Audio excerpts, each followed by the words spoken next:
Live from Fargo and serving you on TV, online, and on the go. This is Valley News Live at 6. It's like somebody kicked you in the stomach, and you're like, and I remember saying, I don't know what I'm supposed to do. How do you do this? As the Fergus Falls family prepares to bury their loved one, they are remembering him and thanking the community for their support during this tragedy. Good evening, everyone. Thank you for joining us tonight. 19-year-old David Grotberg was killed in a hit-and-run in Waco, Texas. He was riding bike and the driver did not stop. Grotberg's parents and 5 siblings sat down with Valley News Team's Ashley Bishop and spoke about what is getting them through the loss of their brother and son. Your son was in a bike accident and he's died. It's news no parent wants to hear. Police tell the Grotberg family the driver was speeding when their son was killed. Fortunately, it looks like he just totally took him out. Yeah. Because the bike was completely folded. Clark and Diane Grotberg say their son David was a sophomore in the honors program at Baylor University. He participated in marching band along with numerous other activities. Back here in Fergus Falls, he was very involved and helped start the Central Lake robotics team. He was always in a good mood, like always in a good mood, and kind of just brought this cheery attitude along with him and really lived every day to the fullest. The family traveled to Texas for David's memorial and have met hundreds of people, all impacted by their son. They say this experience has opened their eyes. It's been interesting to see the ripple effect that David's life has helped. How many people it's touched and across the country right now. The Grotbergs say David had a strong belief in faith, and that is what is helping them get through this difficult time. He said, Dad, if you're going to do it, you got to do it for God, and you got to do it best. You got to do it to your fullest. I knew that David was gone. I mean, we're not living in another world here thinking he's coming home. I knew that he was gone, but I know that where he went, and I know what his faith was, and I know that he was welcomed into the arms of Jesus. It was just too early for us. Clark and Diane say they hope the driver in the accident comes forward, but not for the reason most people would think. We do hope you find who did this, for the simple reason that we hope that somehow out of this, that driver finds the same Jesus that David knew. Near Fergus Falls, Ashley Bishop, Valley News Live. David's funeral is in Fergus Falls tomorrow at 1 in the afternoon. The family says David will be honored in Fargo this weekend at NDSU during the Bison Best Robotics competition. This past weekend, Baylor University in Texas honored David at the football game, and other marching bands across the country have done so as well. It's nice to see that the wind died down, but it has been wet in the southern part of the valley. Let's find out what tonight looks like. Hutch? Andrea, thanks so much. Fargo-Moorhead, by the way, all but finished with the showers as they're sliding slowly to the south and east. Can't rule out a sprinkle this evening, but I think most of the heavy stuff will remain to our south. However, we see moving into parts of Richland County now some heavier showers. These are drifting off to the east at about 40 miles per hour, so a brief moderate to heavy downpour will be expected as well. Most of Otter Tail County, especially the northern half near Pelican Rapids and also up towards New York Mills, seeing some heavier showers of rain. These stretch and extend into northern Wadena County right now. Thunder and lightning and a severe thunderstorm working its way into the western Wisconsin area right now. For us, temperatures in the 50s all evening long with light winds. Remember your umbrella in the Southern Valley. I'll have details in your extended forecast here on whether you'll need to get that umbrella back out again as we go through the next 7 days. All right, thank you, Hutch. And remember, you can stay up to date on the weather conditions where you are anytime on your smartphone or tablet. Just download the Storm Team weather app to get the latest weather conditions and even follow the radar live. Search VNL Weather in the App Store. A 13-year-old is recovering from a gunshot wound after his 9-year-old brother accidentally shot him over the weekend. Authorities say it happened on a farmstead south of Abercrombie, North Dakota. A father and his 9-year-old son were shooting pigeons in the basement of an old house on their property. The 9-year-old shot a .22 rifle and the bullet went through a piece of plywood, hitting his 13-year-old brother in the thigh. The brother was walking around the house.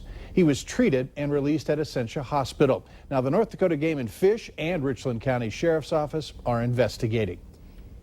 The Fargo Police Department wants you to know that registered sex offender Franklin Lee Crone II is living at 735 14th Street North. Crone has been listed as a high-risk offender by the North Dakota Risk Assessment Committee. He was convicted of child neglect and abuse in Burleigh County in March 2015. He was also convicted of corruption and solicitation of a minor in McIntosh County in July 2009 and in Stutzman County in November 2011. The victims were 16 and 17-year-old girls. If you have questions or concerns about Crone, you can contact Fargo Police. Moorhead police are asking for your help in identifying a man involved in a burglary investigation. They released this surveillance picture, and if you recognize him, you're asked to call Moorhead Police. One of 4 men charged in the beating death of Joey Garsland was sentenced in Cass County Court today. Nicholas Morris will spend 20 years in prison for being an accomplice to murder and criminal conspiracy. Joey Garsland died after a fight outside Rick's Bar in May of 2015. 3 others are charged in the case and are awaiting sentencing. Bemidji police have made arrests following a recent string of daring smash-and-grab burglaries that involve the theft of guns. 2 16-year-olds are arrested and charged with burglary. Since they're juveniles, their names are not being released. However, as many as 2 other suspects are now on the loose. Police have now recovered 7 of 10 handguns stolen from this downtown pawn shop after a window was smashed and the suspects quickly fled. The owner says he's considering putting bars over his windows. Over at Slim's Bar on the north end of town, suspects smashed out a side door window and quickly stole some liquor. Liquor? And not much. He had poor taste in liquor. I'd have gone for the Jameson personally, but he didn't have enough wherewithal. And basically caused more than a mess than stealing anything. Right. Police also recovered numerous other stolen items, but there are still suspects on the loose, as we said. And if you have any information regarding these cases, you're asked to contact them. A rough start to the week for a West Fargo boy. He was riding his bike to school when he was hit by a car. It happened around 8 a.m. in the area of 4th Avenue and 9th Street East, which is near West Fargo High School and the West Fargo Police Department. Now, the boy was taken to the hospital, but treated for non-life-threatening injuries. Several fire crews were called in to battle a massive fire that broke out at Diamond W Feeds in Medina, North Dakota. Emergency response teams were called out to the blaze last night at 102 NP Street Northwest. Crews were able to keep the fire from spreading to nearby houses, but the grain elevator is expected to be a total loss. The cause of the fire is under investigation. It is now a federal crime to fly with the Samsung Galaxy Note 7 cell phone. Samsung has recalled the device because its design makes the lithium-ion battery overheat, causing fires that have ripped through garages and injured people. Despite what's happening with the phones, the guys over at Interstate Batteries tell us lithium-ion batteries are very safe. You just want to avoid doing a few things to them. You wouldn't want to puncture it or put it in a fire or anything like that, but just sitting there on the shelf, they're not going to just explode, usually. Now, if you're caught with a Galaxy Note 7 on an airplane, you can face a fine of around $180,000 and up to 10 years in prison. A pair of Thief River Falls police officers have earned life-saving awards, and this isn't the first time for either of them. Officers Ryan Bassett and Ben Turrison will receive their latest awards at tomorrow's City Council meeting.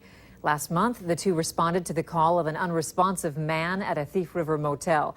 They started CPR, and the man was taken to All True Hospital in Grand Forks, where he is recovering. This is Officer Bassett's second life-saving award and Officer Turrison's third. Congratulations to both of them. Yes. Well, the time for talk has passed. Now it's time to build. Later on Valley News Live at 6, the first dirt is moved surrounding a new homeless shelter in Moorhead. Your high temperature today in the FM area reached 57, but that was at 1 o'clock this morning. A much warmer day in the Grand Forks area, some mid-60s there. Your hour-by-hour forecast shows we dry out. Details coming up right after this. You're watching Valley News Live on TV, online, and on the go. Always on, wherever you are, whenever you need to know. Valley News Live.